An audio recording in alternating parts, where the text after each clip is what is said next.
सकाळी सकाळी ना आहो मला आज ओरडली का तुम्हाला मी पुढे सांगते त्याच्या आधी इथं तर रात्री ना मी आहोंना ना नारळ फोडायला लावलं होतं आणि सकाळी बघितलं का त्या नारळाचा ना वेगळाच वास येत होता, नाचल्यासारखं वाटत होतं. सो मग ते नाही घेतलं मी चटणीसाठी. तर डोस्याचं पीठ ना जास्त काही नव्हतं, थोडंच होतं, पण त्याच्यासाठी ना मी किती मोठा डबा भरवलाय कारण ना दुसरा कोणता डबा मोकळाच नव्हता.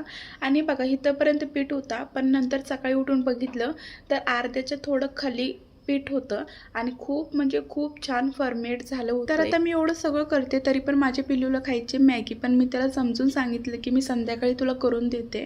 सो मग त्याने समजून घेतलं. तर झालंच की रात्रीच मी ह्यांना सांगितलं होतं की काय काय सामान आणायचं आणि ते बोलले होते की एकदाच मला सांग की काय आणायचं आहे ते. पण मी रात्री ना सांबार मसाला सांगायचं विसरून गेले आणि आता सकाळी उठले त्यांना कसं सांगायचं, तरी पण मी त्यांना एकदा बोलले आणि मला ते खूप ओरडले. आणि मग काय थोड्या वेळ शांत बसले आणि मी पण काय बोलले नाही, पण नंतर त्यांनी मला सांबार मसाला आणून दिला. चला बाय.